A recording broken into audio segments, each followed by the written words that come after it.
Hello my love, welcome back to my channel. In today's video we are reading Napoleon Hill's book Think and Grow Rich. We are actually on chapter 7, which is exciting because we're kind of halfway there through reading and I'm enjoying it thoroughly.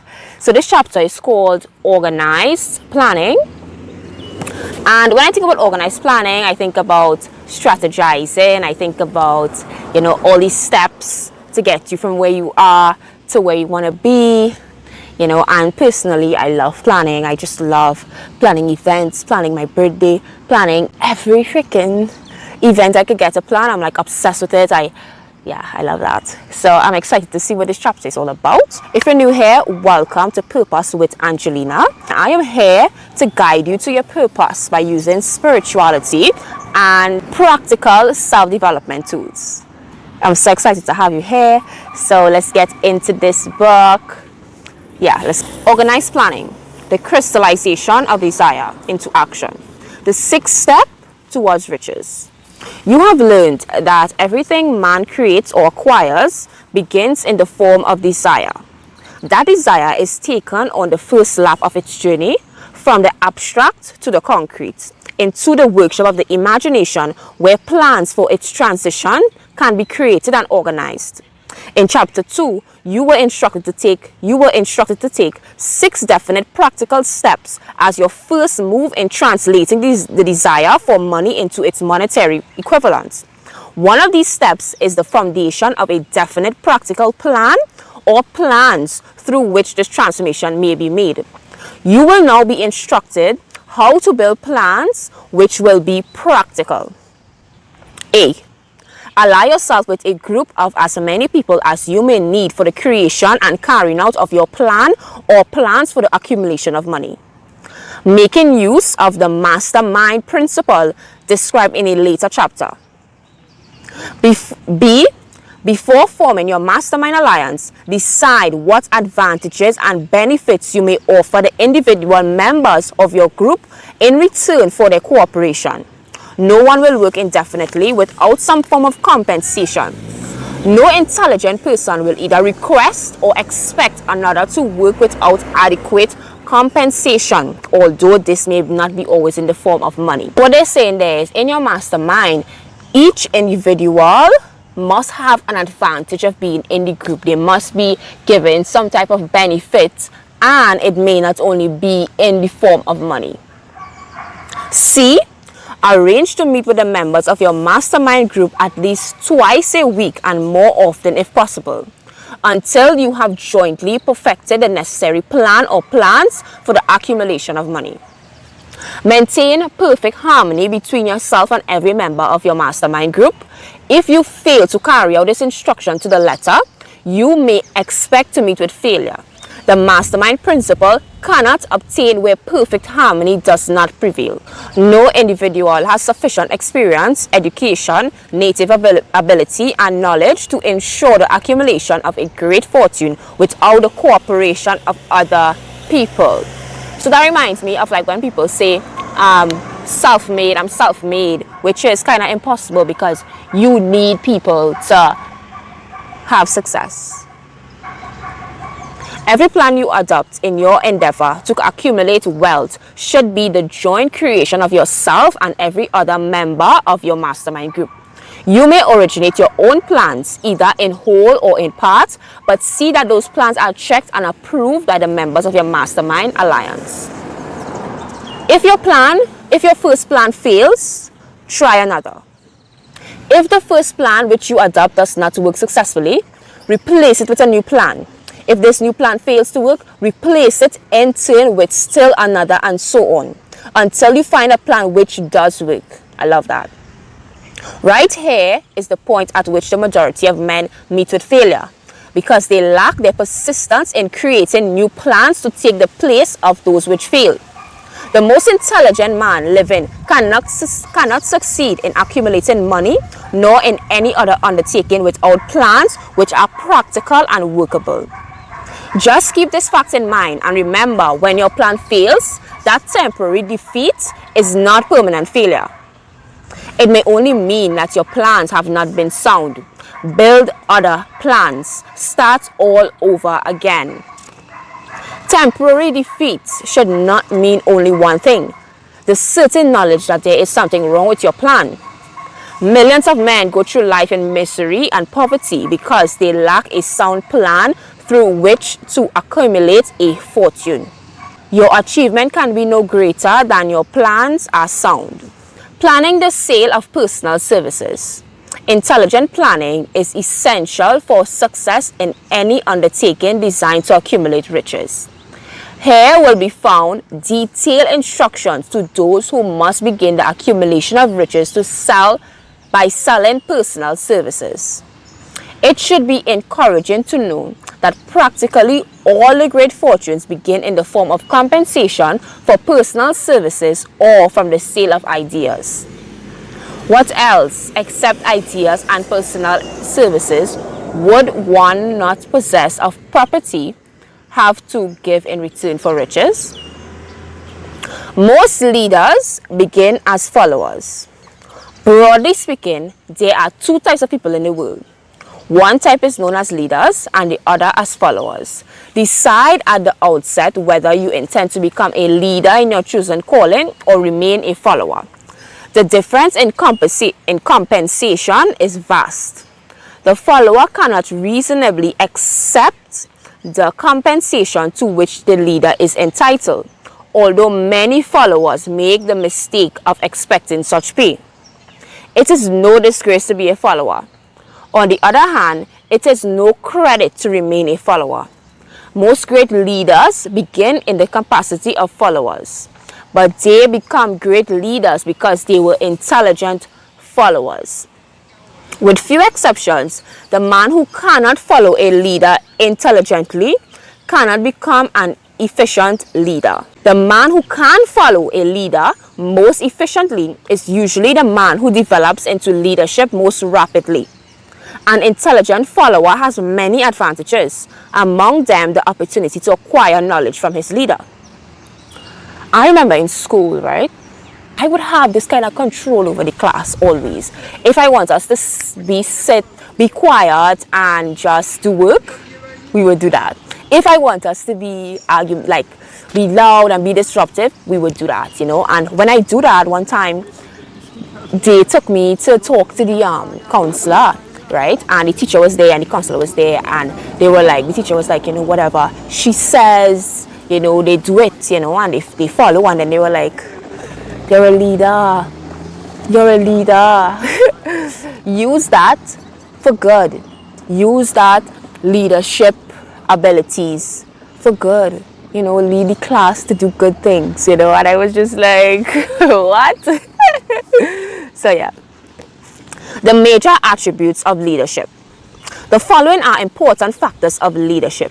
Number 1, unwavering courage based upon knowledge of self and of one's occupation. 2, self-control. The man who cannot control himself can never control others. 3, a keen sense of justice. Without a sense of fairness and justice, no leader can command and retain the respect of his followers. Definiteness of decision. The man who wavers in his decisions shows that he is not sure of himself, cannot lead others successfully. 5, definiteness of plans.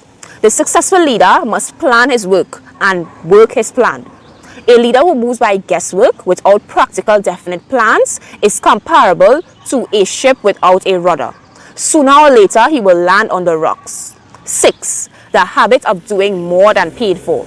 One of the penalties of leadership is the necessity of willingness upon the part of the leader to do more than he is requires of his followers. I love that one. Like over-giving, like giving you more than you expected. I love that. 7, a pleasing personality.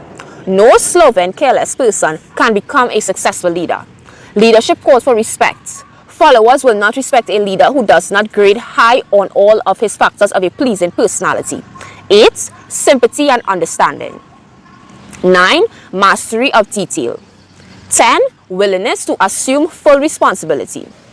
The successful leader must be willing to assume responsibility for the mistakes and shortcomings of his followers. If he tries to shift his responsibility, he will not remain the leader. If one of his followers makes a mistake and shows himself incompetent, the leader must consider that he is who failed. That kind of reminds me of Donald Trump, because like time something happens, he would say, "It's not my fault. You know, I had nothing to do with it." Not a good leader, sorry to say. But it's true though, you know, Think and Grow Rich. Napoleon Hill just said it. 11. Cooperation. The sun is coming out. Vibes. 11. Cooperation. The successful leader must understand and apply the principle of cooperative effort and be able to induce his followers to do the same. Leadership calls for power and power calls for cooperation. Yes, I felt that one. The 10 causes of failure in leadership. 1. The inability to organize details. No genuine leader is ever too busy to do anything which may be required of him in his capacity as a leader. The successful leader must be the master of all the details connected with his position. 2. Unwillingness to render humble service. Truly great leaders are willing, when occasion demands, to perform any sort of labor which he would ask another to perform. Yes. 3. Exception of pay for what they know instead of what they do with what they know. The world does not pay men for which they know. It pays them for what they do or induce others to do. Wow. So you could have all this knowledge, but if it's just in you and you're not expressing it, you're not helping others, you're not making use of it, it makes no sense. 4.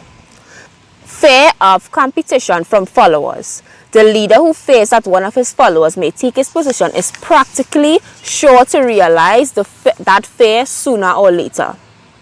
It is an eternal truth that men receive more pay for their ability to get others to perform than they could possibly earn by their own efforts. An efficient leader may, through his knowledge of his job and the magnetism of his personality, greatly increase the efficiency of others and induce them to render more service and better service than they could render without his aid. 5. Lack of imagination. Without imagination, the leader is incapable of meeting emergencies and of creating plans by which to guide his followers efficiently. Selfishness. The leader who claims all the honor for the work of his followers is sure to be met with resentment. 7. Intemperance. Followers do not respect an intemperate leader. Moreover, intemperance in any of its forms destroy the endurance and the vitality of all who indulge in it. 8. Disloyalty. 9. Emphasis of authority of leadership. The efficient leader leads by encouraging and not by trying to instill fear in the heart of his followers. The leader who tries to impress his followers with his authority comes within the category of leadership through force. If a leader is a real leader, he will not need to advertise that fact except by his conduct, his sympathy, understanding, fairness, and a demonstration that he knows his job. Good. 10. Emphasis of title. The competent leader requires no title to give him the respect of his followers. The man who makes too much over his title generally has little else to emphasize. The doors to the office of the real leader are open to all who wish to enter, and his work quarters are free from formality or ostentation. These are among more common of the uses of failure in leadership. The 31 major causes of failure. Life's greatest tragedy consists of men and women who earnestly try and fail. The tragedy lies in the overwhelming large majority of people who fail as compared to the few who succeed. I have had the privilege of analyzing several thousands men and women, 98% of whom were classified as failures. My analysis proved that there are 31 major reasons for failure and 13 major principles through which people accumulate fortunes. In this chapter, a description of the 31 major causes of failure will be given. 1. Unfavorable heredity background.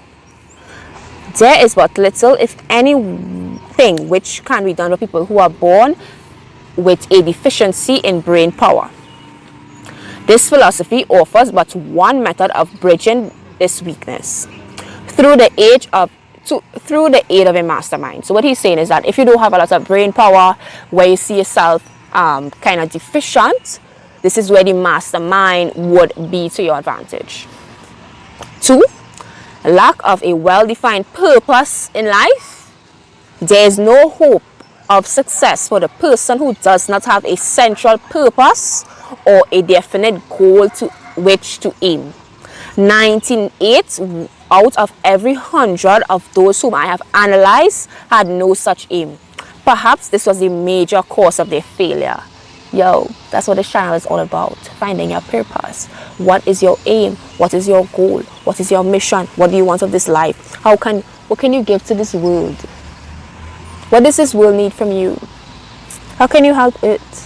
How can you be of service? How can you give your unique skills, talents, abilities, experiences to help your fellow Earths people? 3. Lack of ambition to aim above mediocrity. 4. Insufficient education. 5. Lack of self-discipline. That's a big one. Discipline comes through self-control. This means that one must control all negative qualities. Before you can control conditions, you must first control yourself. Self-mastery is the hardest job you will ever tackle. If you do not conquer self, you will be conquered by self. You may see at one and the same time both your best friend and your greatest enemy by stepping in front of the mirror. 6. Ill health. 7. Unfavorable environmental influences during childhood. Damn, we talk about that. We spoke about that. Oh my gosh, we spoke about, your childhood, how it affects you, affects who you are today. And it's important that you reflect on your childhood, reflect, on your values of your caretakers, because you have those same values, those same attitudes deep down inside of you, and it's creating you, who you are today. Yeah, so let's hear what he said. As the twig is bent, so shall the tree grow. Most people who have criminal tendencies acquire them as a result of bad environment and improper associations during childhood. 8. Procrastination. I think procrastination is like a way we self-sabotage ourselves because of limiting beliefs. Because I know if you believe and if you know without a shadow of doubt that you could achieve something, you would full force go at it. Sorry about that. You would just go at it. You will not. If you know success is yours by doing something, you will do it. 9. Lack of persistence. 10. Negative personality. 11. Lack of controlled sexual urge. Sex transmutation. We're going to get to that later on in this book. Sex energy is the most powerful of all the stimuli which move people into action. Because it is the most powerful of the emotions, it must be controlled through transmutation and converted into other channels. Take that energy that you're feeling and focus on what you want to achieve, what you want to get, what you want to have. If you have some kind of activity to do, forget about the sex and go and do that. Right? So yeah. 13. Lack of a well-defined power of decision. 14. One or more of the 6 basic fears. These fears have been analyzed for you in the later chapter. 15. Wrong selection of a mate in marriage. Woo! 16. Overcaution. 17. Wrong selection of associates in business. 18. superstition and prejudice. Superstition is a form of fear. It is also a sign of ignorance. Men who succeed keep open minds and are afraid of nothing. Wrong selection of vocation. No man can succeed in a line of endeavor which he does not like. The most essential step in marketing of personal services is that of the selection of occupation into which one can throw yourself in wholeheartedly. Ooh, love that. Lack of concentration of effort. The habit of indiscriminate spending. 22. Lack of enthusiasm, intolerance, intemperance, inability to cooperate with others. Possession of power that was not acquired through self-effort. Intentional dishonesty, egotism and vanity, guessing instead of thinking, lack of capital. Understand this. Name any particular cause of failure from which you have suffered that has not been included in the foregoing list. So that was 31. You have to make it up, I guess. Opportunity has spread its ways before you. Step up to the front, select what you want, create your plan, but put the plan to action and follow through with persistence. The system denies no one this right, but it does not and cannot promise something for nothing, because the system itself is irrevocably controlled by the law of economics, which neither recognizes nor tolerates for long without getting, without giving. So that's it. Success requires no explanation. Failure permits no alibis. Oh my gosh. So that was good. I really enjoyed that chapter. And I hope you enjoyed it too. Thank you so much for reading with me, learning with me. Remember to like, subscribe, share, comment. And remember, it's your duty to share this video, because people need to understand that they have a beautiful purpose here on earth to fulfill, and it's time that they recognize that. It's time that they are aware of that and get on it. So thank you so much. I'll see you soon. Bye.